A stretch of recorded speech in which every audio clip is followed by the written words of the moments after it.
Olá pessoal, aqui quem fala é o engenheiro agrônomo André Futman do canal Planta Sem Mistério e blog Orquídea Sem Mistério.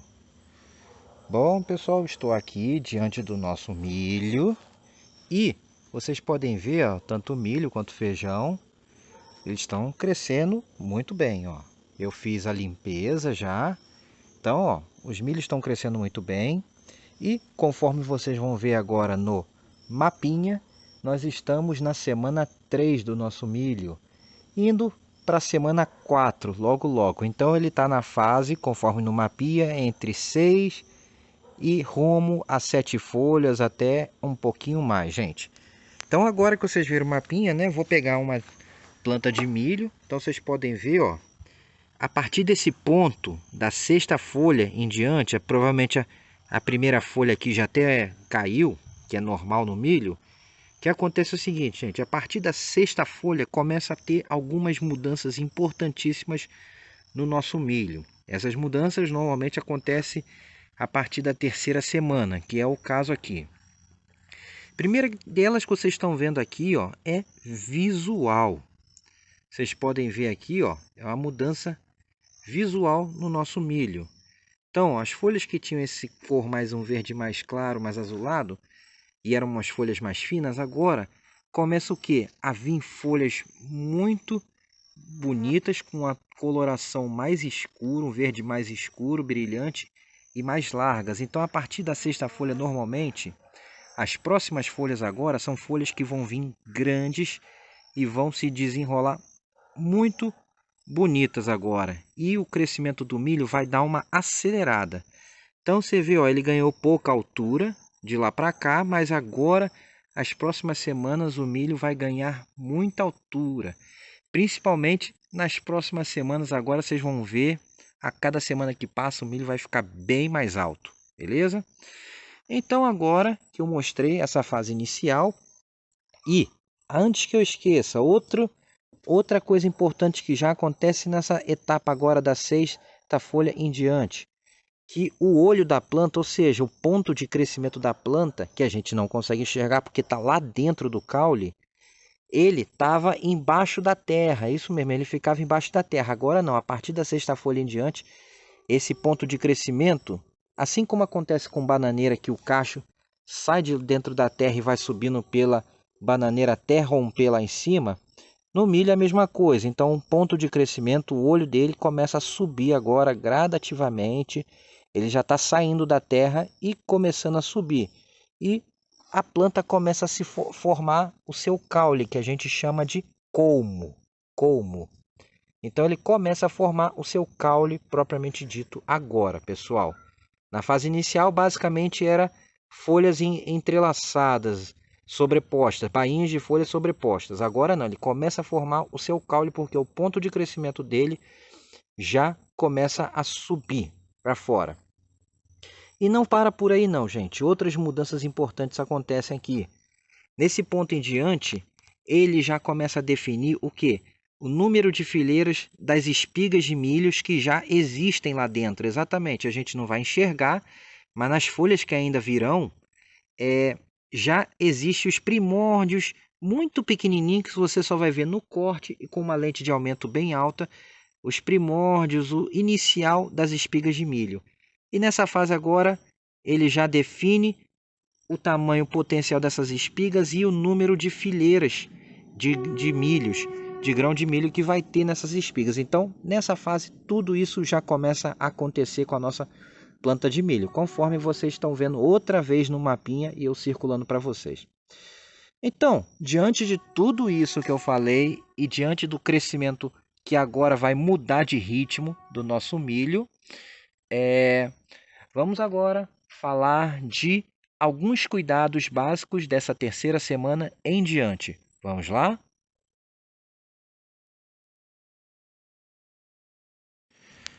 Bom, pessoal, os cuidados básicos, né? Alguns deles vocês já viram, então eu só vou falar, que é a limpeza do mato, que eu já fiz, terminei pouco tempo essa limpeza do mato, e sendo que essa vai ser uma das últimas limpezas do mato, porque logo logo ele vai fechar e aí não será mais necessário fazer essa limpeza, beleza? Mas Além dessa limpeza do mato, é fundamental agora iniciar os trabalhos de adubação de cobertura. Perdão, gente, de cobertura. E é isso que eu quero falar para vocês. Bom, essa adubação de cobertura é o seguinte: a gente vai fornecer para a planta agora os nutrientes que ela vai exigir muito durante essa fase acelerada de crescimento até o pendoamento, o início da floração do milho. E os principais nutrientes que ela exige nessas fases são o nitrogênio, o potássio e o fósforo também. Então eu vou botar outro mapinha aqui para vocês, só para mostrar quando a planta vai exigir mais desses três elementos. Sendo que no caso o fósforo, a gente forneceu a maior parte dele na adubação de plantio. Então o fósforo nessa etapa é menos preocupante, mas você pode estar adicionando ele conforme você coloca mais adubação orgânica. Mas vamos deixar o fósforo para depois. O meu assunto aqui é principalmente o nitrogênio e o potássio. Então agora vocês observando novamente esse mapinha, vocês estão vendo que a planta está começando a ter uma exigência maior em nitrogênio e também o potássio logo também vai ter uma exigência maior. E o pico dessa exigência da planta vai ser lá para o período do pendoamento e formação dos grãos, respectivamente, nitrogênio e potássio. Então, se a gente for parar para o cultivo comercial, para lavouras grandes e tudo, você tem muita pesquisa, muitas tabelas, informações e que dão respeito a dosagens de acordo com a análise de solo e no tipo de adubo a ser aplicado e número de parcelas, ou seja, quantas vezes a gente vai aplicar, vai dividir essa adubação para evitar o desperdício. No cultivo doméstico, a gente não tem uma informação tão precisa, então a gente vai trabalhar com dosagens mais genéricas, porque a gente não tem todos aqueles dados que a gente tem no cultivo comercial, aquele controle do cultivo comercial. E nem é a intenção ter esse controle, beleza? Então, como é que a gente pode fazer essa adubação de cobertura, pessoal? Bom, tem várias maneiras de você fazer. Você pode utilizar, se você usa qualquer tipo de adubo, não ligue em usar adubação química, adubação mineral, você pode usar o adubo 10-10-10, você pode usar um 30-10-10, enfim, algum desses adubos NPKs da vida. Ou você pode usar também um adubo de liberação lenta, que é muito interessante. Inclusive, por exemplo, o osmocote. O osmocote é um ótimo adubo, porque ele é de liberação lenta e ele vai corresponder exatamente ao ciclo do milho, que é em torno de 3 a 4 meses. Então, ele vai liberando gradativamente o nutriente conforme a planta vai crescendo. Então, basicamente, para quem usa adubação de liberação lenta, tipo osmocote, você só vai aplicar uma vez no início do ciclo e não vai precisar aplicar mais. Então, é uma grande vantagem. Outra vantagem para quem tem acesso a esse adubo é o desperdício é mínimo, porque ele vai liberando de forma gradativa o nutriente no seu solo para a planta. Então, o desperdício vai ser baixo. E outra, a questão em termos de poluição, em risco de poluir, de ir nutriente excessivo para lençol freático, essas coisas todas, é muito baixo.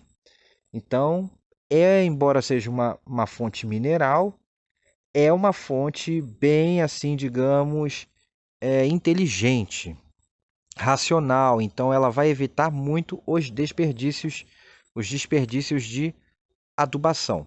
Então, eu recomendo para quem tem acesso e quer. Outra maneira, além daqueles NPKs que eu falei, você pode usar adubos só de nitrogênio ou só de potássio também. Tem vários no mercado. E também pode usar o salitre do Chile. O salitre do Chile é uma fonte barata de adubo e uma fonte também que causa poucos problemas. É um adubo mineral, porém de origem natural, e o nitrogênio dele é um nitrogênio na forma nítrica, então ele não é perdido, a gente diz que ele volatiliza, ele não vai para o ar e se perde com facilidade. Porém, em local onde a chuva é muito excessiva e o solo é descoberto sem proteção nem nada, ele é lavado com mais facilidade, pessoal. Então, tem que tomar um certo cuidado no caso de usar um salitre do Chile ou um nitrogênio ou qualquer fonte de nitrogênio que seja nítrico, beleza? Beleza. Aí também temos as fontes orgânicas, pessoal, de nitrogênio. Qual as fontes que podemos estar utilizando? Nesse caso, é mais interessante trabalhar com torta de mamona ou torta de algodão, que tem um nitrogênio alto, ou trabalhar com humus de minhoca ou bocashi. Nessa etapa, já a compostagem, estercos, não é tão interessante. Então é mais interessante as tortas de mamona ou de algodão ou o bocashi, pessoal, beleza? Eu aqui vou fazer o seguinte, eu vou trabalhar nesse primeiro momento com o salitre do Chile.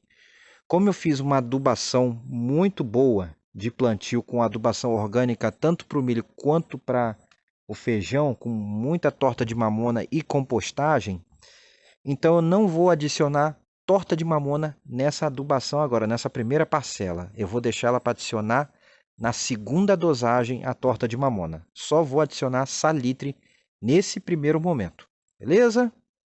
Então, continuando aqui, gente, adubação de cobertura, as explicações.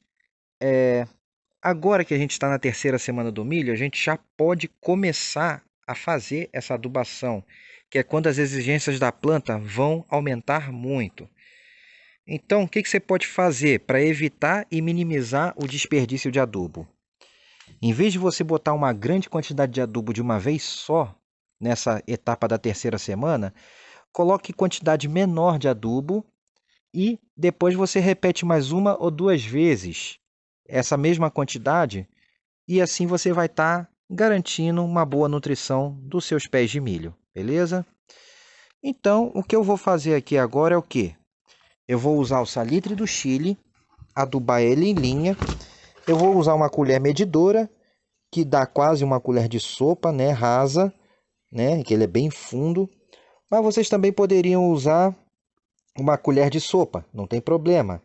Então vocês podem colocar para essa primeira parcela em torno de 2 até 3 colheres de sopa por metro linear, por metro de linha de plantio.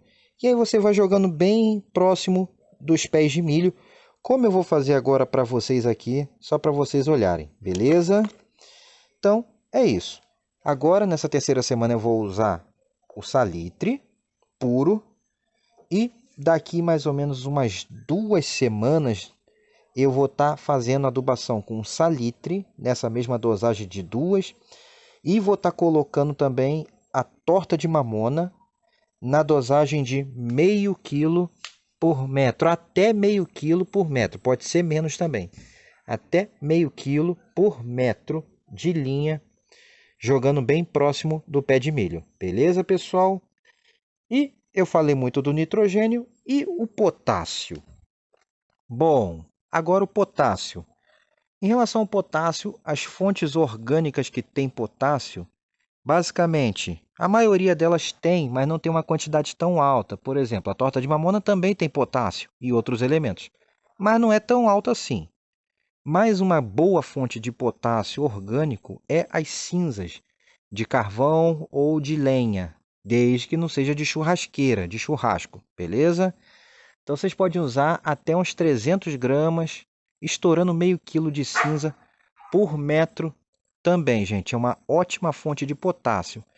Mas nessa primeira etapa agora não é necessário. Deixem para usar o mais potássio lá para quinta, sexta, sétima semana do plantio, quando a planta já tiver passado de 1 metro e pouco de altura, beleza? E o nosso salitre do Chile também é uma ótima fonte de potássio. Ele tem 15% de potássio também, assim como tem 15% de nitrogênio, gente. Então, eu vou estar usando agora uma dosagem baixa de salitre por metro. E daqui a 2 semanas eu volto para adubação, segunda parcela de adubação com a mesma dosagem, mais a torta de mamona, gente. E quem for usar cinza, já nessa segunda também eu recomendo estar utilizando as cinzas, ok? Agora vamos à prática aqui. Vamos adubar rapidinho aqui, porque já está escurecendo. Vamos lá? Pronto, gente. Então, estou aqui já. Vamos lá, vou pegar aqui a colher e vou fazer um trechinho só para vocês aqui. Tá bom? Balança um pouquinho aqui. Mas é basicamente isso, ó. Eu venho aqui e jogo assim, ó. Exatamente, beleza? Pego mais uma colherzinha dessa e jogo, ó. E vou andando, ó. Então não tem dificuldade nenhuma, gente. É só fazer isso aqui. Prontinho, ó. Viu?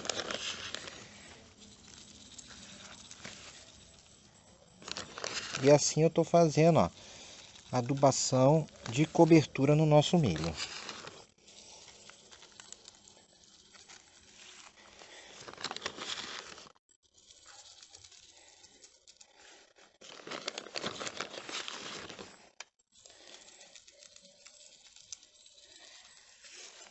Tenta evitar de deixar cair dentro do cartucho, beleza? Ó. E é isso.